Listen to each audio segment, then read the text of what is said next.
તો ક્યારે પણ ક્યાંય પણ જ્યારે તમને બોલવાનું કીધું હોય તો તમારે જે ક્લાસમાં જ્યાં બેઠા હો ત્યાં કેટલા માણસો છે, કેટલો મોટો હોય છે, એ પ્રમાણે તમારો અવાજ એ લોકો સુધી પહોંચવો જોઈએ. આ સૌથી પહેલી વસ્તુ છે કે તમારા વિચારો તમારે બીજા સુધી પહોંચાડવા હોય તો પહેલા તમારો અવાજ પહોંચવો જોઈએ.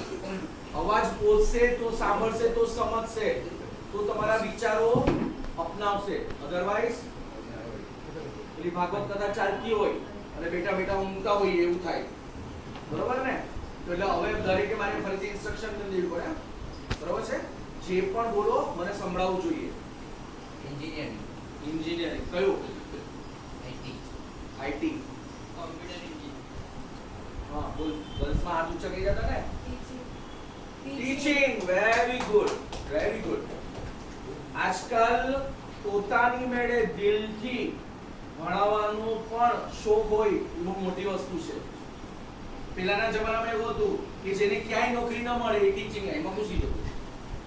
આ ફેક્ટ છે. ક્યાંય પણ નોકરી ન મળે, બહુ રેર એવા હતા 10%, 15%, 20% કે જેમને પોતે દિલથી ભણાવવાનો શોખ છે અને ટીચિંગ લાઈનમાં જતા. એટલે જેને ક્યાંય નોકરી ન મળે ટીચિંગ લાઈનમાં ઘૂસતા હતા. પહેલા એવું હતું. એટલે આજના સમયમાં પણ દિલથી ટીચિંગમાં જવું that's a great thing. Very good. હા બોલ. Air hostess. Very good. Teaching. Very good. Second class ના બોલ દે. આ તું બોલી રહ્યો તો સીએસ. સીએ. હવે આ તમે જે લોંગ ટર્મ બોલી કીધા બરોબર છે, એના માટે શોર્ટ ટર્મ ગોલ હોય ને. પહેલા તમને બીજાનો ઘડિયો આવડે, ત્રીજાનો ઘડિયો આવડે તો 11, 12 કે 22 નો ઘડિયો આવડે તો શોર્ટ ટર્મ ગોલ પડે ડિસાઈડ કરવાનો ને. આ તો તમારા લોંગ ટર્મ લાઈફના ગોલ થઈ ગયા. બરોબર છે? શોર્ટ ટર્મ ગોલ શું છે કે તમે અત્યારે 9th માં છો તો 9th માં શું અચીવ કરવું છે, 10th માં છો તો 10th માં શું અચીવ કરશો. કારણ કે તમારા શોર્ટ ટર્મ ગોલ પરથી તમારા લોંગ ટર્મ ગોલ ડિસાઈડ થશે કે whether you are capable or not. તમે એ ગોલ અચીવ કરવા માટે કેપેબલ છો કે નહીં. અને તમારા ગોલ એવા હોવા જોઈએ કે જે તમને ગમતા હોય. તમને મેથ્સ અને સાયન્સમાં સારા માર્ક આવતા હોય એટલે જરૂરી નથી કે તમને એન્જિનિયરિંગ ગમતું હોય. સમજી લેજો. આ 9th 10th માં રિઝલ્ટ આવશે ને પછી તમારા ટીચર્સ થી લઈને પેરેન્ટ્સ થી લઈને સગા સંબંધીથી લઈને ફ્રેન્ડ્સ થી લઈને બધા જ પ્રેશરાઇઝ કરશે.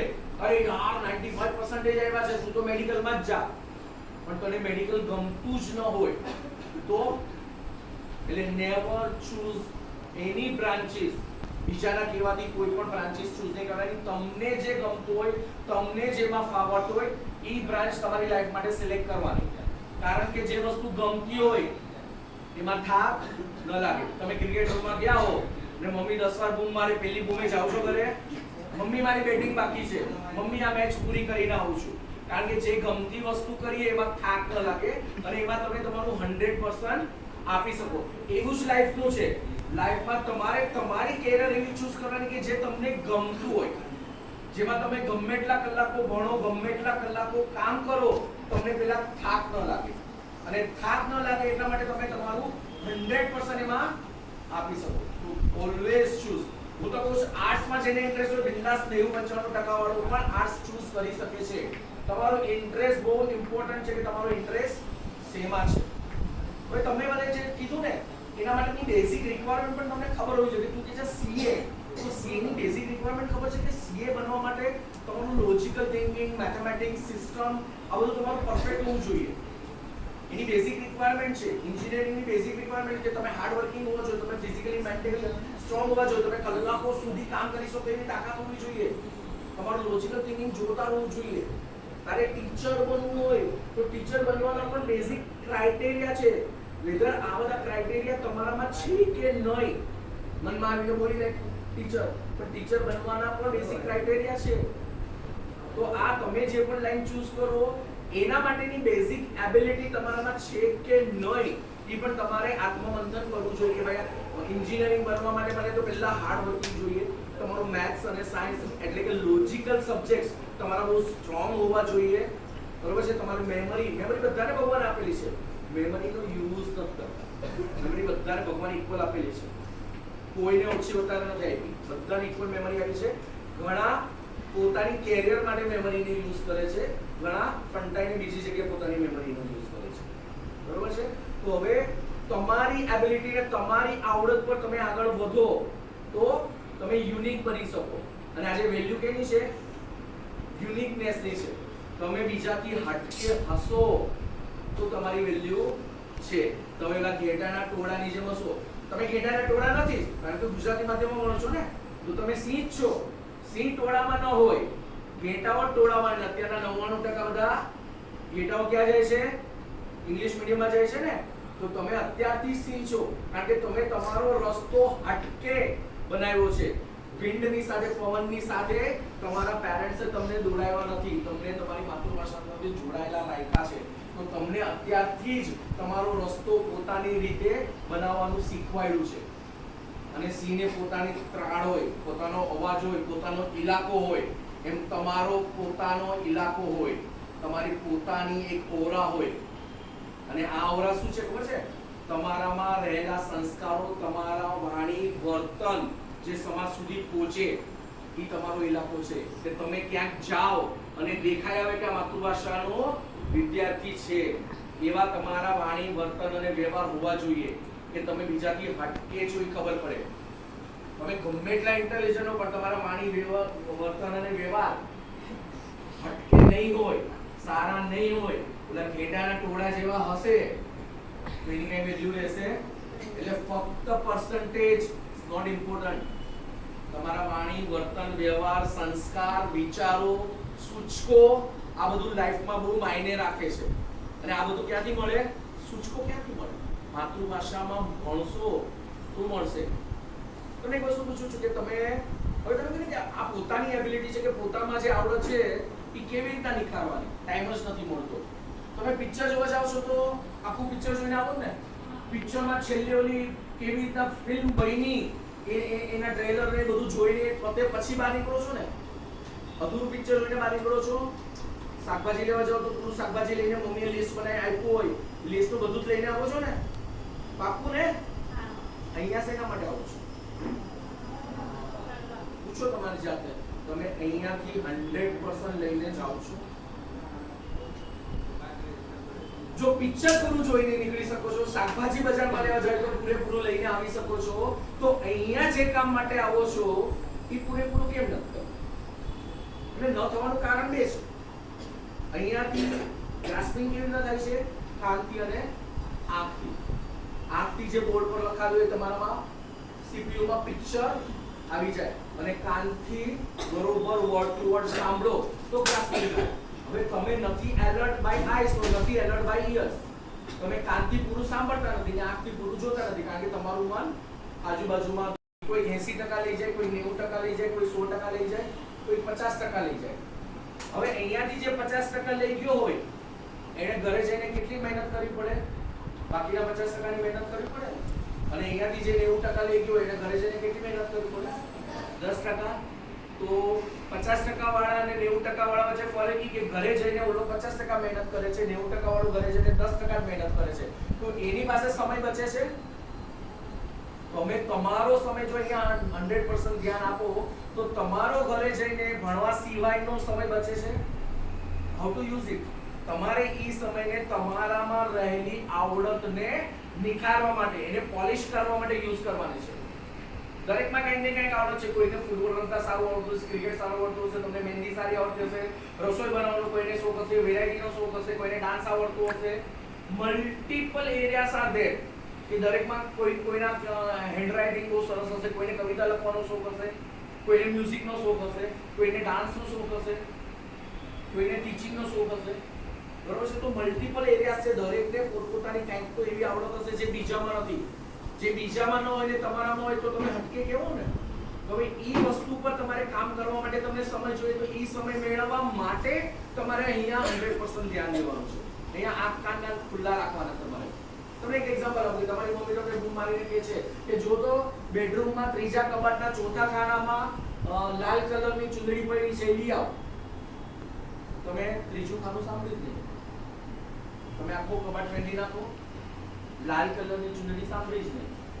તમે લીલા કલરની સાડી લઈ આવો. દરેકે દરેક શબ્દનું મહત્વ છે. તમે એક શબ્દ પણ મિસ આઉટ કર્યો તો તમે હવામાં થઈ ગયા. તમારું કામ વધી ગયું. તમે ત્રીજું ખાનું ન સાંભળ્યું તો તમે આખો કબાટ ફેંદો તો તમે તમારું જ કામ વધાર્યું. તમે લાલ ચૂંદડી ન સાંભળી તો તમે કાંઈ પણ પડે પછી મમ્મીની ઝાપટ પડે. બરોબર છે? તો અહીંયા સાંભળવાનું ને જોવાનું એટલું જ ઇમ્પોર્ટન્ટ છે કે દરેકે દરેક શબ્દની કિંમત છે. જો તમે અધૂરું સાંભળો તો અધૂરું સમજો, ને અધૂરું સમજો તો ઉડાડા કરો. એટલે દરેકે દરેક શબ્દ કોન્સન્ટ્રેશન સાથે અહીંયા તમારે અહીંયા એના માટે જ આવો છો તમે. અહીંયા એના માટે જ આવો છો. તો અહીંયાથી જેટલું મેક્સિમમ લઈને જશો એટલો તમને તમારા પર્સનલ એબિલિટીને રફ ડાયમંડ હોય ને એની કિંમત અને ફિનિશ કરેલા ડાયમંડની કિંમતમાં ડિફરન્સ હોય ને, તો એ ડાયમંડ પર કેટલી બધી પ્રક્રિયાઓ થાય. એટલે પહેલા તો કટિંગ થાય, પછી પોલિશિંગ થાય. તો તમે બધા રફ ડાયમંડ છો, તમારી એબિલિટી રફ ડાયમંડ છે. તમારે તમારી એબિલિટીને શેપ આપવાનો છે, પછી એને ચમકાવવા માટે પોલિશ કરવાની છે. બરોબર છે? તો આના માટે સમય જોઈએ. આ સમય ક્યારે આવશે?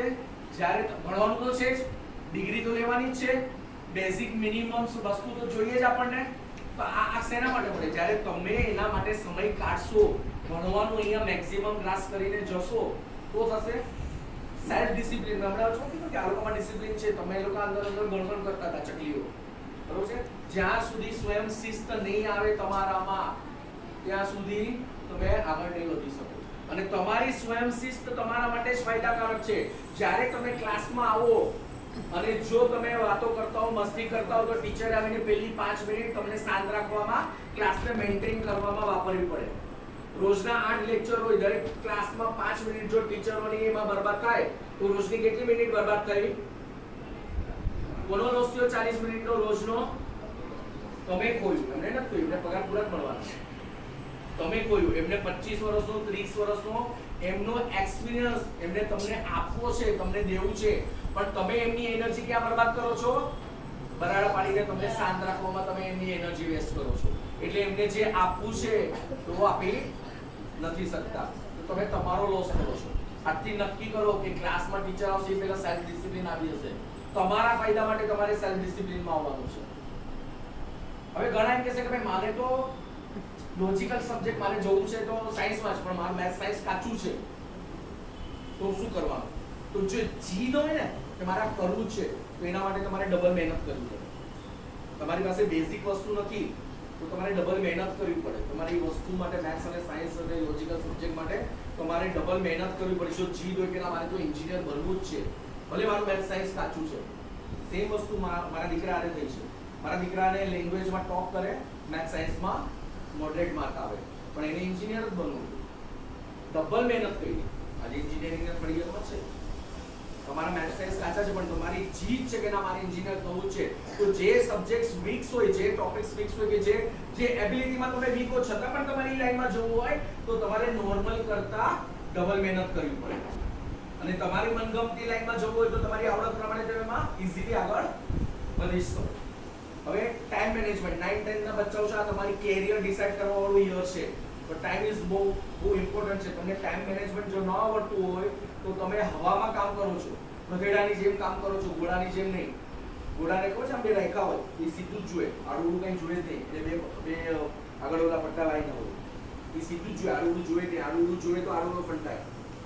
બરોબર છે? તો તમારું ફોકસ હોવું જોઈએ. એટલે તમારે તમારા ટાઈમને બરોબર પ્રોપરલી મેનેજ. કેટલા જણાએ ટાઈમ ટેબલ બનાવ્યું છે 10th વાળા સ્પેસિફિકલી, કે સવારે તમે સપોઝ 7 વાગે ઉઠો છો તો 7 થી 9:30 દોઢ કલાક, પછી અડધો કલાકનો બ્રેક, 10 થી 11:30, પછી અડધો કલાકનો બ્રેક, 12 થી દોઢ કલાકના અડધો કલાકના ગેમ સાથેના તમારા દિવસને તમારે સેગ્રીગેટ કરવાનો.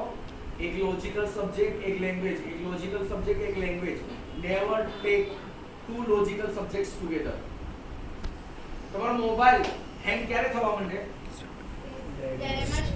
પણ સ્ટાર્ટ કરાય સ્ટોરેજ ફૂલ થઈ જાય તો હેંગ થઈ કદાચ જાય. મારો તો શું કરો તમે? 2% છે, જોઈએ હવે કેટલું છે. કઈ વસ્તુ ડિલીટ કરો? વધારાની નકામી વસ્તુ ડિલીટ કરો તો સ્પેસ થાય, તો નવી વસ્તુ અંદર ભરાય. તમારી આ સ્ટોરેજ ભરાઈ જાય તો શું કરશો? વધારાની નકામી વસ્તુ ડિલીટ કરો તો સ્પેસ થાય, તો નવી વસ્તુ અંદર ભરાય. તમારી આ સ્ટોરેજ ભરાઈ જાય તો શું? તમે એમ કહો કે હવે મને કઈ યાદ જ નથી રહેતું, ગમે એટલું કરું છું મને સમજાતું જ નથી. કારણ કે આ સ્ટોરેજ ફૂલ થઈ ગઈ છે અને આ સ્ટોરેજમાં ચાલુ નકામી રાખજો વસ્તુ કઈ હોય છે ખબર છે પછી પેલું જોઈન કરો. મારી મમ્મીએ છે ને જો બેનને કઈ કીધું નથી મને જ કીધા છે ઓલી જો રેશમા છે ને જો એ યારે પેલા મારી યારે આવી નથી મારો ભાઈ છે ને બહુ ચાકલો થાય છે પપ્પા પાસે પપ્પા મમ્મી તો નાના ભાઈનું જ ધ્યાન રાખે છે મારું રાખતા જ નથી આ બધી અનવોન્ટેડ સ્ટોરેજ અહીંયા ભરેલી છે તમારે એક્સક્યુઝીસ તમે તમારી જાતે જ્યારે એક્સક્યુઝીસ દીધે રાખો મારાથી આ ન થયું કારણ કે મારી મમ્મી માંદી હતી ને તમે ઘરનું કામ કર્યું ને એટલે મેં હોમવર્ક ન કર્યું હવે કરવું તો રાતના જાગીને કરી શકો છો જ્યારે તમે એક્સક્યુઝીસ દેવા જાઓ ને ત્યારે તમે ક્લાયન્ટવાદી બનો છો અને ત્યારે તમે તમારી જાતને છેતરો છો કરવું છે તો કરવું છે ગમે તેવા સર્કમસ્ટાન્સીસ આવે પણ આઈ વિલ ડુ ઇટ તો આ જે નકામી વસ્તુ તમારા દિમાગમાં ભરેલી હોય ને ઈ કાઢશો તો ભણવાનું યાદ રહેશે અને એટલા માટે મેં વચમાં અડધો કલાકનો બ્રેક લીધો છે કે અડધા કલાકના બ્રેકમાં સાદા પાણીથી મોઢું ધોવો શાંતિથી બેસો લીલાછમ ઝાડો સાથે જુઓ લાઇટ મ્યુઝિક સાંભળો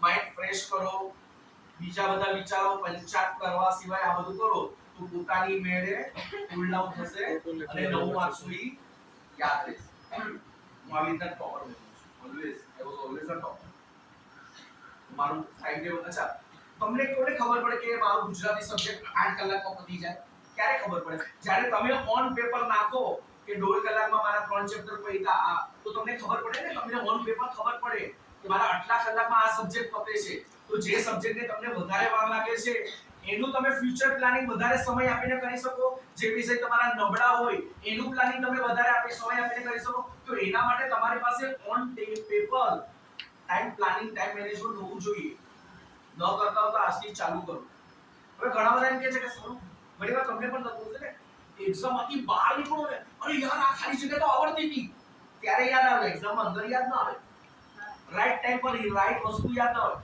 સિસ્ટમ ખરાબ છે આઈ નો કે 200 દિવસમાં ભણેલું 3 કલાકમાં ઉલટી કરવાની હોય નો આવે યાર મને ન આવે ટીચરોને ન આવે કદાચ ટીચરોને એક્ઝામ આવે છે તો કોઈને સુમાની સ્કૂલ આવે કારણ કે ઈ સમયે આપણે યાદ નથી આવતું તો આ ઈ સમયે ત્યારે ને ત્યારે યાદ કરવા માટેની એક સરસ ટેકનિક છે રિવર્સ રિકોલિંગ તમારે રિવર્સ રિકોલિંગ થી તમારી મેમરીને એવી બનાવવાની છે કે તમે કોઈ વસ્તુને એવી રીતના લિંક કરો કે તમે જ્યારે એ વસ્તુ વાંચી હોય તો તમને એ વસ્તુ યાદ આવે હવે એના માટેની બેસ્ટ વસ્તુ છે કે તમારે રોજ સવારે ઉઠી નાહી ધોઈ ભગવાનને પ્રાર્થના કરી અને 10 મિનિટ એવી કાઢવાની કે તમે આગલા દિવસે શું કર્યું એના બે ફાયદા છે રિવર્સ રિકોલિંગમાં બે ફાયદા છે કે એક તો તમારી મેમરી શાર્પ થઈ જશે અને તમે તમારી જાતનું ઇન્ટ્રોસ્પેક્શન આત્મમંથન પણ કરશો કે how you utilise your day whether it is productive or unproductive તો તમે વિચારો સવારે કે કાલે સવારના 7 વાગ્યાથી ઉઠીને આખા દિવસમાં આટલા કલાક દરેક કલાકનું વિશ્લેષણ કરો મગજથી કરવાનું છે 10 મિનિટમાં થઈ જાય આરામથી તો આ કલાકમાં શું કર્યું આ કલાકમાં શું કર્યું આ શું કર્યું આ શું કર્યું આખા દિવસમાં કેટલા બધા કલાક તો મેં વેસ્ટ કર્યા છે તમે પોતે જ્યારે ઇન્ટ્રોસ્પેક્શન કરો ને તો મજા છે દુનિયાની કોઈ પણ તાકાત તમને મેણા ટોળા મારી શકે મમ્મી પપ્પા સંભળાવી શકે ટીચરો ખીજાઈ શકે જે માણસને પોતાની મિસ્ટેક ઓળખતા આવડે એ પોતે સુધારી લે દુનિયા કોણ છે તમને જજ કરવા વાળી દુનિયા છે પણ તમને જજ કરવા વાળી તમને મેણા ટોળા મારવા વાળી કારણ કે તમે પોતે ઇન્ટ્રોસ્પેક્શન નથી કરતા તમે પોતે તમારી ભૂલ શોધતા નથી અને એના પર ઇમ્પ્રુવાઇઝેશન કરતા નથી એટલા માટે દુનિયાએ તમને ટોકવું પડે છે એટલા માટે મમ્મી પપ્પા કે ટીચરો કે ફ્રેન્ડ્સે તમને ટોકવા પડે છે કે તમારી ભૂલ દેખાડવી પડે છે તો આત્મમંથન કરો કે આખા દિવસમાં મેં શું કર્યું મેં ક્યાં સમય બરબાદ કર્યો આગલા દિવસે 3 કલાક PUBG રમ્યો કેટલા PUBG રમે છે લાસ્ટ ટાઈમ મેં કીધું PUBG કેટલા રમો છો સાચું બોલો સવાલ જ નથી કોઈના રમતું એવું બને જ નહીં સાચું બોલો પેલું એ છે કે પોતાની જાતને સાચું બોલતા શીખો આ બધા જેટલા હસે છે બધા PUBG રમે છે હા જો આ મરદનો દીકરો કહેવાય પહેલા નંબર વાળો ડફોડ કહેવાય એનામાં હિંમત નથી પહેલા નંબર વાળામાં આ મરદના દીકરા કે સાચું કહેવાનું કારણ કે તમને તમારી ભૂલ ખબર હશે તો એના પર તમે કંઈક સારું કરી શકશો એમાં બદલાવ લાવી શકશો તો આ જ વસ્તુ છે કે આખા દિવસનું તમે જે પણ કર્યું છે તો તમને પોતાને જ ખબર પડશે કે મેં આટલા કલાક અહીંયા બરબાદ કર્યા છે આટલા કલાક અહીંયા બરબાદ કર્યા છે તો બીજે દિવસે એ વસ્તુને તમે પ્રોડક્ટિવ અવર્સમાં યુટિલાઇઝ કરી શકશો અને પછી બીજે દિવસે એક દિવસ એની પહેલાનો દિવસ 2 દિવસનું યાદ કરો, ત્રીજે દિવસે પહેલા 3 દિવસનું યાદ કરો, હું છેલ્લા 14 દિવસનું યાદ કરી શકું છું. અને એ પણ નહીં કયા દિવસે શું ખાધું એ પણ મને યાદ છે. મારી મેમરી, મારી 32 વર્ષની ડાયરી છે. આમ રાઇટિંગ અ ડાયરી. તમે તમારી રોજનીસી લખતા શીખો. રોજનીસી લખશો તો તમને રિવર્સ રિકોર્ડિંગ ખબર પડશે. પૂરા દિવસે છે ને ઓલી કવિતા વાંચતો હતો ને ત્યારે મમ્મીએ મને ઉઠાડી દીધી અને કવિતા મારી અધૂરી રહી ગઈ હતી. ત્યારે તમે લિંક કરશો ને કોઈ વસ્તુ સાથે તમને આખી કવિતા અને એના ક્વેશ્ચન આન્સર બધું યાદ રહી જશે. તમારી આઈ સાઇડ એવી હોવી જોઈએ ને કે તમને ખબર પડી જાય કે પાંચમા પાના પર ફોટાની નીચેના બીજા પેરેગ્રાફમાં ચોથી લાઈનમાં આનો આન્સર છે. ક્યારે થાય? જ્યારે તમે ચોપડી હાથમાં લીધી હોય તો. તો આ બધી વસ્તુ કેળવવી પડે. જેટલી વધારે વાર વસ્તુને કેળવશો એટલી તમારી એબિલિટી ડેવલપ થશે અને ઓછી મહેનતમાં વધારે સારું ભણી શકશો. અને સૌથી મોટી વસ્તુ તમને વિષયમાં રસ જાગશે અને રસ જાગશે તો બોરિંગ નહીં લાગે. બોરિંગ નહીં લાગે તો તમે આરામથી શીખી શકશો. તો મહેરબાની કરીને આત્મમંથન કરો. તમે તમારો આગલો દિવસ એની પહેલાના દિવસો પ્રોડક્ટિવ વાપર્યા કે અનપ્રોડક્ટિવ વાપર્યા એના પર તમે જ વિશ્લેષણ કરો. Don't allow anybody to curse you. તમે શું કામ કોઈ ખીજાય, શું કામ કોઈ ગાળ આપે તમને? તમે તમારી જાતને જેવા બનાવો છો. જેની ટોપર હતી ને અમે પૂછ્યું હતું જસ્ટ કે તમે તારા પ્લસ પોઈન્ટ હોય. એ છોકરી બહુ સરસ જવાબ આપી. મારો સૌથી મોટો પ્લસ પોઈન્ટ છે કે મને મારી માઈનસ પોઈન્ટ ખબર છે. મારા માઈનસ પોઈન્ટ શું છે મને ખબર છે. એ મારો સૌથી મોટો પ્લસ પોઈન્ટ. જે માણસને પોતાના માઈનસ પોઈન્ટ ખબર હોય પોતાની મેં ઇમ્પ્રૂવ થતો જાય, દિવસે દિવસે તમે ઇમ્પ્રૂવ થતા જાઓ. પછી એક સમય એવો આવે કે તમે 90 થી 95 થી 99 100% પરફેક્ટ કોઈ ન થઈ શકે, પણ તમે એક લેવલ ઉપર થતા જાઓ. આ વસ્તુ કરવાની છે તમારે. એના માટે કોઈની જરૂર નથી. તમે તમારી રીતે પોતે કરી શકો. બીજો એક ટાઈમ સેવિંગ છે કે તમારા માટે રાઇટિંગ સ્કિલ છે. હવે રાઇટિંગ સ્કિલ માટે અલગથી સમય કેમ ફાળવવો તમારે?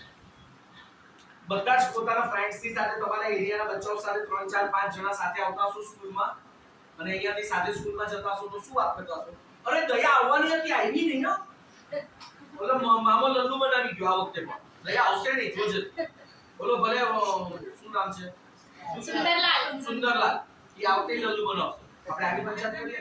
હવે હમણાં ઓલું કયું જાનવર એનિમલ શું કયું પિક્ચર આવ્યું છે? એનિમલ. તે જોયું એનિમલ? હા. આપણે આવી વાતો કરતા હોઈએ છીએ ને. 10મા ધોરણના સ્પેસિફિક આઈ એમ ટેલિંગ 10મા ધોરણના હવેના સમયમાં આ બધી વાતો મૂકો. તમે અહીંયાથી નીકળો ને ત્યારે ડિસાઈડ કરો કે આપણે આજે ગુજરાતી સબ્જેક્ટનો કોઈ એક ટોપિક, કોઈ એક નિબંધ ડિસાઈડ કરશું ને રસ્તે અહીંયાથી ઘરે જતા સુધીમાં આપણે રસ્તામાં દરેક જણા 5 6 લાઈન જેને જેટલું આવડતું હશે એ બોલશું. કોઈને પણ 20 લાઈન તો નહીં જ આવડતી હોય. 5 જણા કે 6 જણા સાથે હોય તો કોઈને 3 આવડતી હશે, કોઈને 5 આવડતી હશે, કોઈને 6 આવડતી હશે. પણ 6 જણા મળીને જો ભેગા થઈને કરો, ભેગા થઈને તમે કરો તો તમને મલ્ટીપલ વ્યૂઝ મળે, બીજાના વિચારો પણ મળે અને તમારો નિબંધ તૈયાર થઈ ગયો. તમારી રાઇટિંગ સ્કિલ તમારે અલગથી કરવાની જરૂર જ નથી. આ ટેલિંગ યુ રાઇટિંગ સ્કિલ તમારી આવવા જવાના રસ્તામાં થઈ જાય. એ સમય બચો, એ સમય તમે ન આવડતા વિષય પર, ન સમજાતા વિષય પર તમે ફોકસ કરી શકો.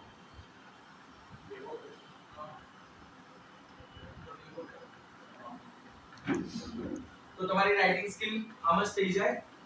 રોજનો એક ટોપિક, એક લેંગ્વેજનો કરો. ઇનફ ટાઈમ છે તમારી પાસે. You can do it. તો તમારો ટાઈમ બચો. રાઇટિંગ સ્કિલ આઈ થિંક 30 માર્કનો 25 થી 30 માર્કનો હશે કદાચ. લાસ્ટ સેક્શન હશે તમારું. તો તમારે એટલો બધો ટાઈમ બચો. એ ટાઈમ તમે બીજી વસ્તુમાં ઇમ્પ્રૂવ કરવા માટે વાપરી શકો. થઈ શકે કે નહીં? પબજી વાળા માટે એક કહેવાનું ખાસ. પબજી શું છે ખબર છે? પ્રી ડિસાઇડેડ લોજિક છે જેને મેકેનિકલ પુતળાઓ રમે છે. હવે when you are playing with mechanical things you also become mechanical. તમે જ્યારે રોબોટ સાથે રમો કોઈ પણ ગેમ, ઇમોશનલેસ, રોબોટ્સમાં ઇમોશન્સ નથી, સમજો તમે. ઇમોશનલેસ રોબોટ સાથે જ્યારે તમે કલાકોના કલાકો રમો, તમે પોતે પણ over a period of time robotics બની જશો. તમે પણ ઇમોશનલેસ બનતા જશો. તમને આ દેખાશે અને તમને નહીં દેખાય તો તમારા આજુબાજુવાળાને, તમારા ફ્રેન્ડ્સને, તમારા મમ્મી પપ્પાને દેખાશે કે આ છોકરો ઇમોશનલેસ બનતો જાય છે. એક તો એમાં પૂછેલા તો તમે જવાબ જ ન દો મા બાપને. ટાઈમ પર ખાઓ નહીં, ટાઈમ પર ભણો નહીં, જ્યાં સુધી તમારા સ્કોર થાય નહીં. તમારે કેમ રોબોટ સાથે રહેવું છે, કેમ ઇમોશનલેસ વસ્તુ સાથે રહેવું છે, કેમ તમારે પોતે રોબોટ બનવું છે. જ્યાંથી તમને પ્રતિભાવ ન મળે, જ્યાંથી તમને ઇમોશન્સ ન મળે, તમારા ઇમોશન્સ દેખાય નહીં કે તમારા ઇમોશન્સ સમજાય નહીં, એવાઓ સાથે રહીને રમીને તમારે તમારો ટાઈમ કેમ બરબાદ કરો. જ્યાંથી તમને પ્રતિભાવ મળે, જ્યાંથી તમને તમારા ઇમોશન્સને સામે રિસ્પોન્સ મળે, એવી ગેમ રમો ને, એવાઓ સાથે રમો ને. એટલે મહેરબાની કરીને આદત છે ને એડિક્શન છે.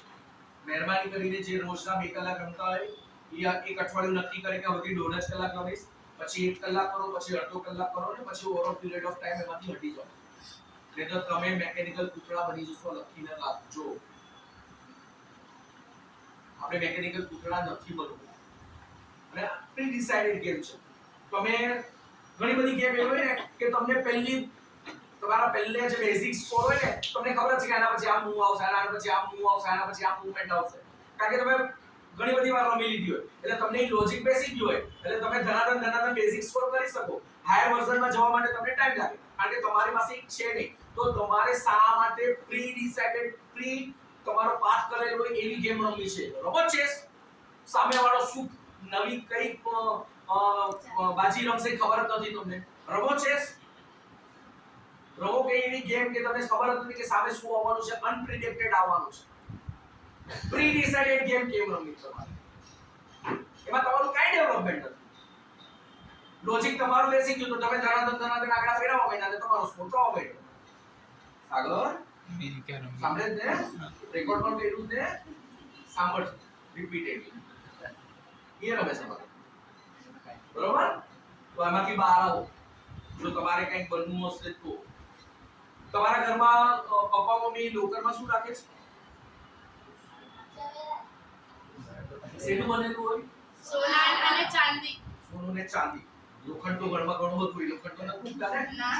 તો એ કેમ સોનું ચાંદી જ રાખે છે? કેમ કે ઇમ્પોર્ટન્ટ વસ્તુ છે, વેલ્યુએબલ વસ્તુ છે. વેલ્યુએબલ કેમ છે? કારણ કે એ ઓછી છે. સમજો, જે ઓછું હોય એની વેલ્યુ હોય. હવે તમારી એબિલિટી એવી કંઈક હટકે હશે જે બીજા કોઈનામાં નથી, તો તમે સોના ચાંદી ડાયમંડ થઈ ગયા, તમે વેલ્યુએબલ થઈ ગયા.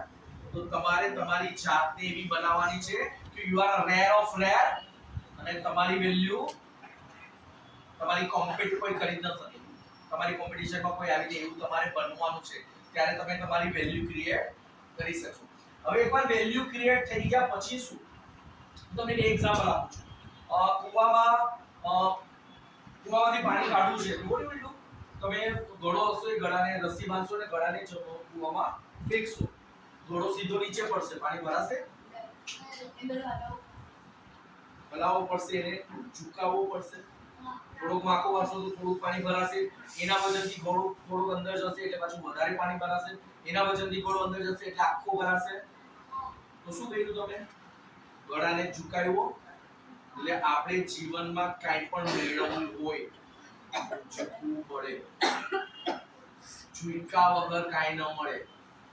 યાદ રાખો, જીવનમાં કાંઈ પણ વસ્તુ મેળવવું હોય તો ઝૂકવું પડે. અક્કડ રાખીને ટટ્ટા સીધા ઉભા રહ્યો, કાંઈ ન મળે.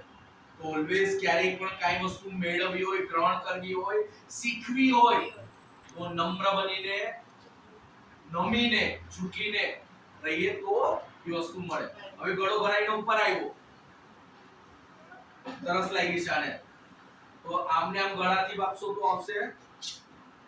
એને પણ ઝુકાવવું જ પડશે. તો જ્યારે તમારામાં એબિલિટી હોય, તમે કંઈક બની ગયા હો, તો ત્યારે તમારે એ વસ્તુ, તમારી એબિલિટીને તમારે કોઈને પહોંચાડવી હોય તો પણ આપવા માટે પણ ઝૂકવું પડે. એક વસ્તુ એક લેવલ પર બની ગયા પછી ઘમંડી બની જાઓ, ઇગોઇસ્ટિક બની જાઓ, બધાનું અપમાન કરતા થઈ જાઓ તો તમે કોઈને આપી ન શકો. તો લેતી વખતે પણ ઝૂકવું જોઈએ અને દેતી વખતે પણ. આ આપણા સંસ્કાર છે, આપણી સંસ્કૃતિ છે. આપણી સંસ્કૃતિ છે. ત્યારે તમે હટકે કે જ્યારે તમારે કોઈ પાસેથી લેવાનું હોય ત્યારે પણ નમ્ર બનીને રહેવાનું હોય, અને તમારામાં જે એબિલિટી છે, તમારામાં કંઈક છે એ તમારે કોઈને દેવાનું હોય ત્યારે પણ નમ્રતાથી દેવાનું હોય. આ જો સંસ્કાર તમારામાં આવી ગયા તો બેસ્ટ. બરોબર? સમજ્યા? અહીંયા જિંદગીભર યાદ રાખજો. આ એમને એમ નથી કહેતો, કારણ કે ઘણી બધી વસ્તુ છે કે હવામાં ઉડવા માંડે માણસો. જે માણસ પહેલા ધોરણથી લઈને 10મા ધોરણ સુધી કે કોલેજમાં લાસ્ટ સુધી ભણે ત્યાં સુધી ટોપર રે, ઈ જેન્યુઅલી જીનિયસ. તમે એક લેવલ પર પહોંચી ગયા, 90% આવ્યા, આ વર્ષે 8મી માં 90% આવી ગયા, 9મા પાછા 80 પર વયા ગયા, 85 પર વયા ગયા. ધેટ મીન્સ તમે તમારી પોઝિશન હોલ્ડ કરીને રાખી ન શક્યા. એકવાર તો જોરથી બોલ લાંબે ફેંકી શકો, પણ કન્ટિન્યુઅસ એ લેવલ પર સુધી પહોંચાડવો એ આવડત કહેવાય. તો તમે જે લેવલ પર પહોંચ્યા હો એ લેવલ થી આગળ જાવ તો ઠીક છે, પણ એ લેવલ થી જ્યારે તમે નીચે ઉતર્યા તો you have to introspect, there is something wrong. કાં તો હવામાં ઉડવા માંડ્યા છો, કાં તો ઓવર કોન્ફિડન્સ માં છો. તમારે ઈ લેવલ થી આગળ વધવાનું હોય. એટલીસ્ટ આગળ ન વધો તો કાઈ નહીં, પણ ઈ લેવલ તો મેન્ટેન હોવું જ જોઈએ. ઈ લેવલ થી મેન્ટેન કર્યા વગર જો નીચે ગયા તો ક્યાંક ગડબડ છે, સમજી લેવાનું. To maintain that level is very tough. એકાદ વર્ષ પછી બીજું પહેલો નંબર આવી ગયો ને પછી પાછો ત્રીજા ચોથા પર વયો ગયો, નસીબથી આવી ગયા કે એ વર્ષમાં એને વધારે મહેનત કરી લાગે. કન્ટિન્યુઅસ પહેલા ધોરણથી જ્યાં સુધી ડિગ્રી સુધી ભણે ત્યાં સુધી પહેલો નંબર આવવો જોઈએ. તમારું લેવલ તમે મેન્ટેન કરી રાખ્યું હોય તો યુ આર અ જીનિયસ. તો તમારામાં જેન્યુઅલી એબિલિટી છે કે તમે કંઈક છો, હટકે છો. ઓકે, આ બધી વસ્તુ કેળવવાની છે. અને આ વસ્તુ ની કે તમે અહીંયાથી જ્યારે બહાર જશો ને ત્યારે કોઈ પૂછવું જોઈએ કે આ કઈ સ્કૂલનો છે, પૂછવું જોઈએ કે કઈ સ્કૂલના છો. ત્યારે પ્રાઉડલી કહેવાનું, ત્યારે નીચી મુંડી કરીને નહીં કહેવાનું, કારણ કે બધા ઘેટાઓની સામે તમે સિંહ બનીને જવાનો છો. ત્યારે પ્રાઉડલી કહેવાનું કે ભાઈ ગુજરાતી મીડિયમનો નવભારત ઉત્તમ સ્કૂલનો છું. આ પ્રાઉડ તમને હશે ને તો પછી તમે પોતે જ તમારામાં સેલ્ફ રિસ્પેક્ટ નહીં હોય તો બીજા શું કામ તમને આપે ભાઈ. મેં ઘણી બધી સ્કૂલમાં જોયું છે પહેલા ગુડ મોર્નિંગ થી ચાલુ કરે. કેમ ભાઈ ગુડ મોર્નિંગ થી ચાલુ કરવું છે? હિન્દુસ્તાનમાં રહીને આપણી જ ભાષા નથી બોલવી? ગમે તે નરેન્દ્ર મોદી આવે તો પણ પહેલા નમસ્તે થી ચાલુ થવું જોઈએ, પહેલા જય શ્રી કૃષ્ણ થી ચાલુ થવું જોઈએ. છેલ્લે ગુડ મોર્નિંગ ગુડ ઇવનિંગ બોલવાનું કે ભાઈ અલીબાગથી નથી આવ્યા. અંગ્રેજી પણ એટલું જોરદાર આવડે છે, પણ પહેલા તો આપણી માતૃભાષા હોવી જોઈએ. આપણે આપણી માનું માન ન આપીએ તો પડોશી આપવાનો છે. તો પહેલા આપણે આપણી માને માન આપતા શીખ્યા, આપણે ગર્વ લેતા શીખ્યા આપણી માતૃભાષા પર. એટલે નેવર ફીલ ઇન્ફીરિયર. તમે જશો ને તો હાઈફાઈ વાળા બહુ મળશે તમને, ઇંગ્લિશમાં ફાડફાડ કરવા વાળા બોલશે. ધ્યાનથી સાંભળશો ને ખબર પડશે કે સાલો બાપો 90% ખોટું બોલે છે. હા, બાપો 90% ટેન્સીસ ખોટો બોલે છે, ફક્ત ફ્લુએન્સી છે, ફાડફાડ બોલી શકે છે પણ સાચું નથી બોલતું. 90% ઇંગ્લિશ મીડિયમના છોકરાઓને આ છે, ફ્લુએન્સી હશે પણ સાચું ગ્રામેટિકલી નથી બોલી શકતા. તમારા રૂટ્સ બહુ સ્ટ્રોંગ છે, તમારી પાસે વિચારો છે, તમારા પોતાના ખુદના વિચારો છે. એ લોકો પાસે શબ્દો જ નથી. શબ્દો જ નથી તો શું બોલવા? એટલે જે પણ છે અત્યારે ગર્વ સાથે બહાર નીકળજો અહીંયાથી. અને સૌથી મોટી વાત, અહીંયાથી સ્કૂલ ઘણું બધું આપ્યું તમને. ઘેટાઓ 25,000 50,000 ની ફી ભરે છે. અહીંયા સી છો તમે, વિધાઉટ ફી કાં તો નેગ્લિજિબલ ફી સાથે છો. ગુરુ દક્ષિણા જેવી ચીજ હોય ને, એકલવ્યની સ્ટોરી ખબર ને? એકલવ્યએ ગુરુને પૂછ્યા વગર છુપાઈને વિદ્યા લીધી છતાં પણ એને ગુરુ દક્ષિણા આપેલી. તમારી ગુરુ દક્ષિણા શું હોય છે? નથી જોઈતા પૈસા. સ્કૂલ જબરજસ્ત છે, ટ્રસ્ટ જબરજસ્ત છે, પૈસા નથી જોઈતા. તમારી સૌથી મોટી ગુરુ દક્ષિણા શું હોય શકે? વિચારો.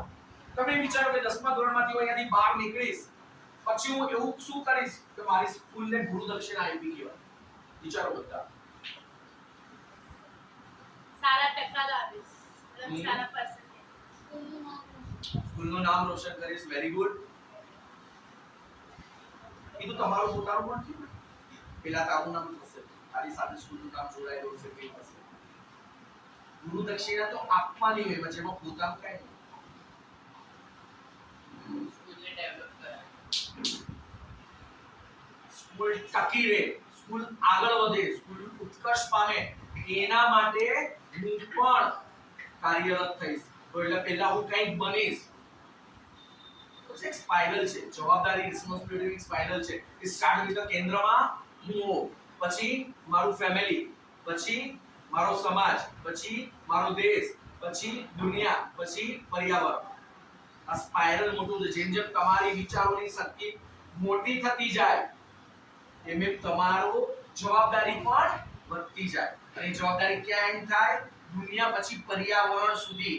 તો ઇફ યુ આર કેપેબલ, તમારી સ્વથી શરૂઆત કરી ને તમારું કુટુંબ, તમારો સમાજ, દેશ, દુનિયા, પર્યાવરણ આ બધા સુધીની તમારી જવાબદારીઓ તમે નિભાવી શકો એવા તૈયાર તમારે થવાનું છે.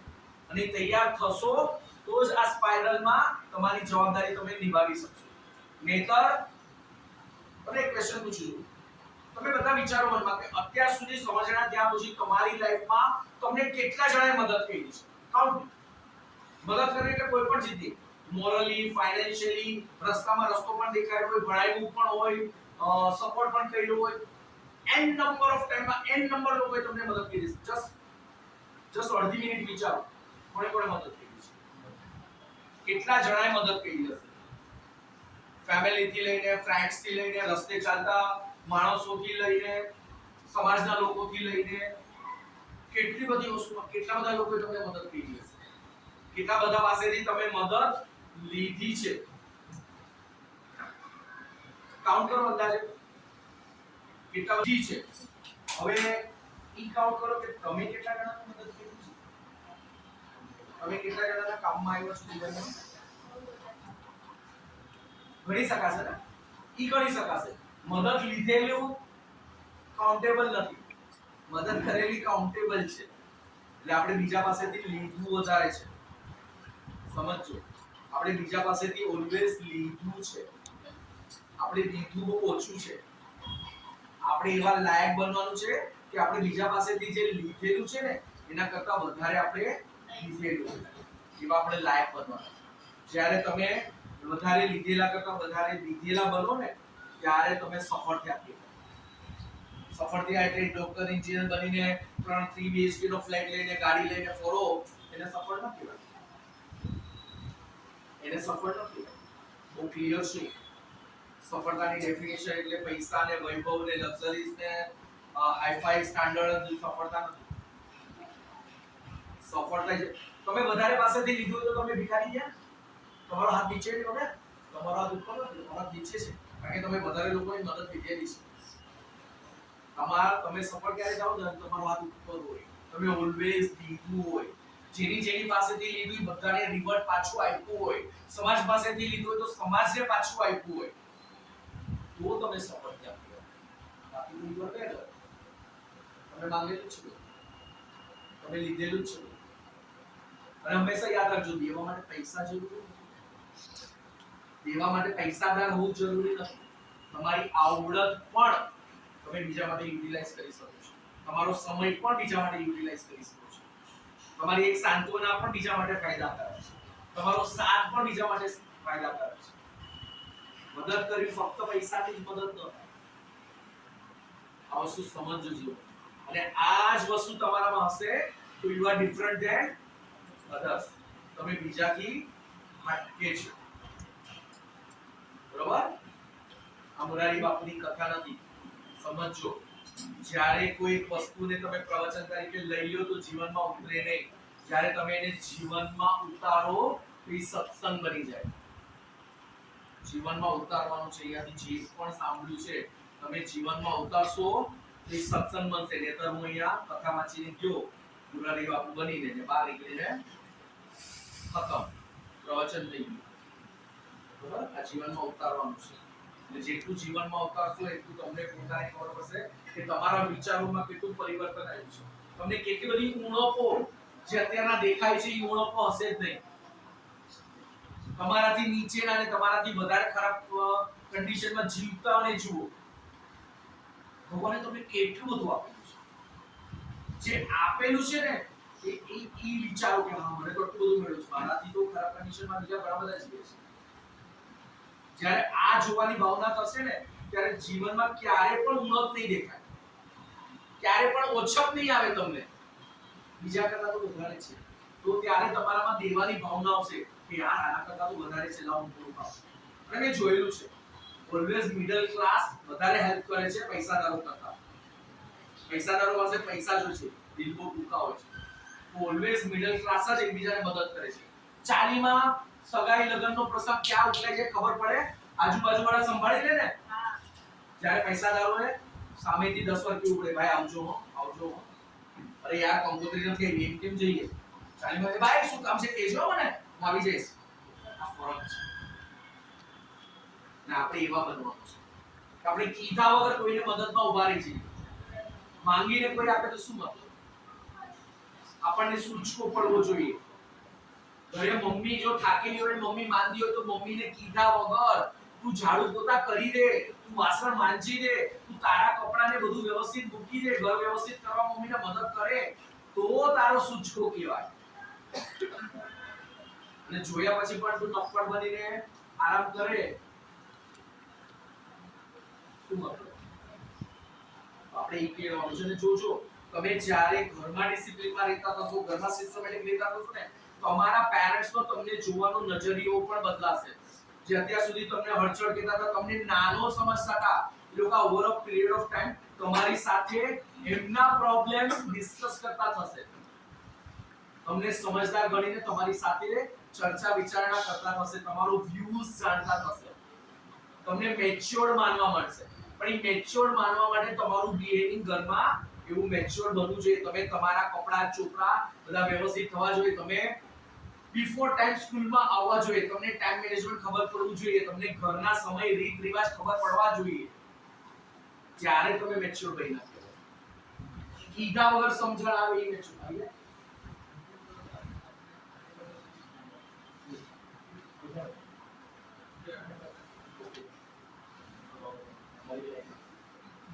એ સાથે આગળ વધશો.